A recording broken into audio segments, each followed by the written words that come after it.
Assalamualaikum warahmatullahi wabarakatuh.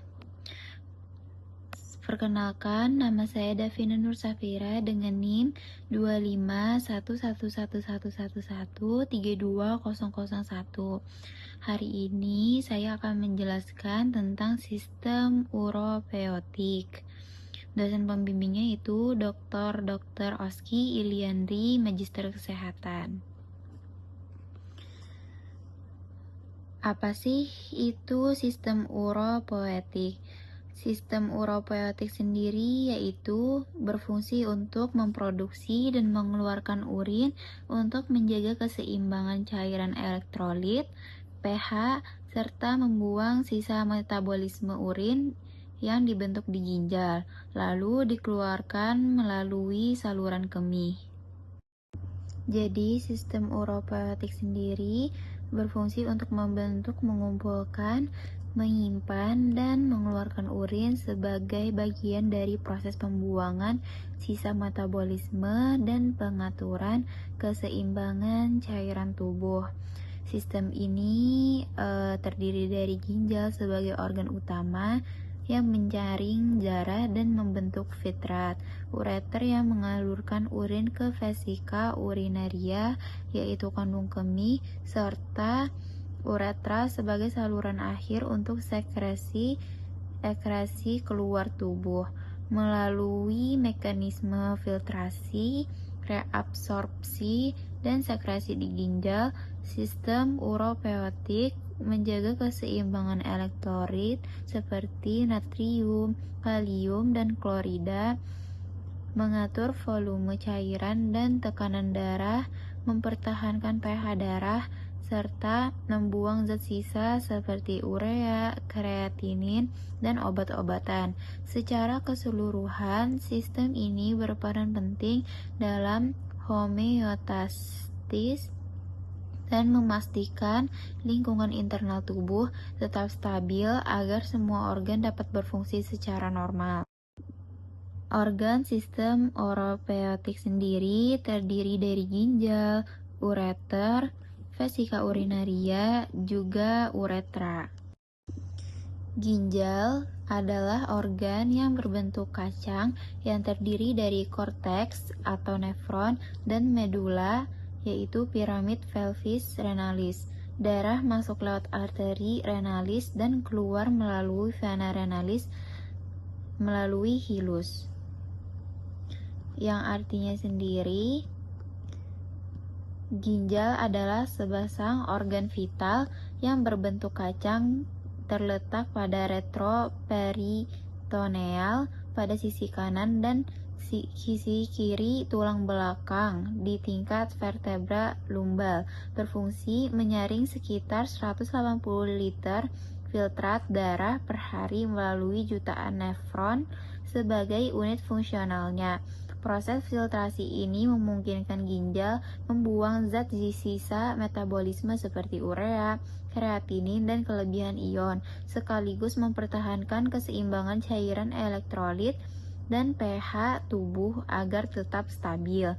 Selain perannya dalam regulasi homeostasis, ginjal juga terlibat dalam pengaturan tekanan darah melalui sistem renin, angiotensin, aldosteron, mengaktifkan vitamin D menjadi kalsitriol untuk metabolisme kalsium, serta menghasilkan hormon eritropoietin yang merangsang pembentukan sel darah merah di sumsum tulang. Kombinasi fungsi ekskresi, regulasi, dan endokrin ini menjadikan ginjal salah satu organ yang paling penting dalam menjaga kelangsungan hidup pada manusia.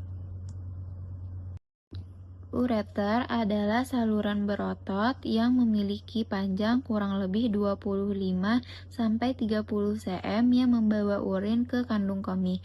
Memiliki 3 penyempitan, keluar dari pelvis renalis, melewati arteri iliaka, dan masuk ke kandung kemih. Pada wanita, letaknya dekat arteri uterina sehingga mudah cedera saat operasi. Ureter adalah strukturnya terbagi dari 3, yaitu 3 lapisan utamanya ada mukosa dengan epitel transisional yang tahan terhadap perubahan volume urin, lapisan otot longitudinal dan sirkular yang menghasilkan gerakan peristaltik, serta lapisan adventitia yang menempelkan ureter pada jaringan di sekitarnya juga.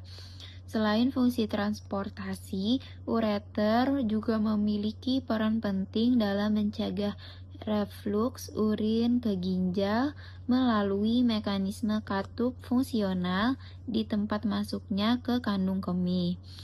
Mekanisme ini bekerja ketika peningkatan tekanan dalam vesika urinaria menekan bagian intramural ureter, dan juga keberadaan sistem proteksi ini sangat penting karena refluks sendiri dapat menyebabkan infeksi ataupun bahkan sampai kerusakan pada ginjal. Kemudian ada vesika urinaria, yaitu adalah organ berotot yang menyimpan urin. Dindingnya terdiri dari endothelium dan di dasarnya terdapat trigonum vesicae. Proses pengisian dan pengosongan urin dikendalikan oleh saraf simpatis dan parasimpatis. Vesika urinaria atau kandung kemih adalah organ berongga yang dapat meregang secara signifikan karena organ itu disusun oleh otot detrusor yang elastis sehingga mampu menampung rata-rata 300-500 mili urin sebelum timbul keinginan untuk berkemih. Dinding kandung kemih dilapisi oleh epitel transisional atau urotelium yang memungkinkan perubahan bentuk sesuai volume urin itu sendiri. Dilengkapi oleh reseptor regangan yang mengirim sinyal ke sistem saraf pusat ketika kandung kemih mulai penuh. Proses miksi diatur melalui koordinasi antara kontraksi detrusor dan relaksasi esfinkter internal serta sfinkter eksternal yang dapat dikontrol secara sadar. Selain fungsi penyimpanan sementara, vesika urinaria juga bertindak sebagai buffer osmotik agar urin tidak langsung dikeluarkan setiap saat, sehingga tubuh sendiri bisa mengatur waktu dan kondisi yang tepat untuk mengeluarkan urin sendiri atau ekresi. Organ ini bergantung pada integritas saraf otonom untuk mempertahankan fungsinya yang normal. Kemudian uretra. Uretra adalah saluran akhir pembuangan urin. Pada pria panjangnya kurang lebih 20 cm, sedangkan pada wanita yaitu kurang lebih 3,5 cm, sehingga lebih rentan infeksi. Uretra memiliki esfiter untuk mengatur proses miksi. Perbedaan antara laki-laki dan perempuan di uretra sendiri sekitar 18-20 cm. Pada laki-laki hanya 3-4 cm pada perempuan, sehingga mempengaruhi kerentanannya terhadap infeksi. Saluran ini dilapisi mukosa yang berubah karakteristiknya sepanjang jalur, mulai dari urotelium hingga epitel squamosanya, serta dikelilingi sfinkter internal yang tidak sadar dan sfinkter eksternal yang dapat dikendalikan secara volunter pada laki-laki. Uretra juga berfungsi sebagai jalur semen sehingga memiliki pembagian anatomis seperti uretra prostatica, membranacea, dan spongiosa.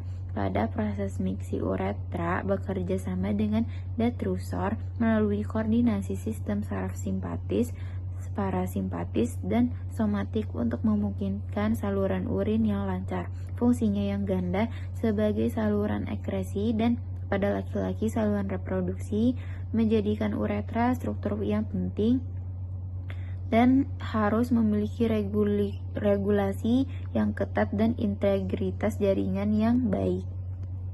Proses pembentukan urin sendiri terjadi menjadi 3, yaitu pertama filtrasi, terjadi di glomerulus, darah disaring menghasilkan fitrat berisi air, ion glukosa urea, protein besar, dan sel darah yang tidak lolos. Kemudian reabsorpsi, yaitu tubulus menyerap kembali zat penting cair, ion glukosa sehingga volume dan konsentrasi filtrasi berubah. Kemudian sekresi, tubuh menambahkan zat sisa ke fitrat untuk menjaga keseimbangan dan membentuk urin akhir. Penyakit sistem uropoietik sendiri yaitu yang pertama infeksi saluran kemih, yang kedua batu ginjal, yang ketiga ada gagal ginjal. Cara mengatasinya yaitu yang pertama bisa minum secukupnya, kemudian jangan mengkonsumsi sembarangan obat, serta jangan menahan buang air kecil. Kesimpulannya, sistem uropoietik sendiri berfungsi untuk menyaring darah, membentuk urin, dan menjaga keseimbangan cairan serta elektrolit. Ginjal, ureter, kandung kemih, dan uretra bekerja melalui filtrasi, reabsorpsi, dan sekresi. Perbedaan antara utama pria wanita terletak pada panjangnya uretranya. Kesehatan sistem ini dijaga dengan cukup minum, tidak menahan urin, dan penggunaan obat yang bijak. Baik, sekian dari saya. Mohon maaf apabila ada kesalahan kata. Wassalamualaikum warahmatullahi wabarakatuh.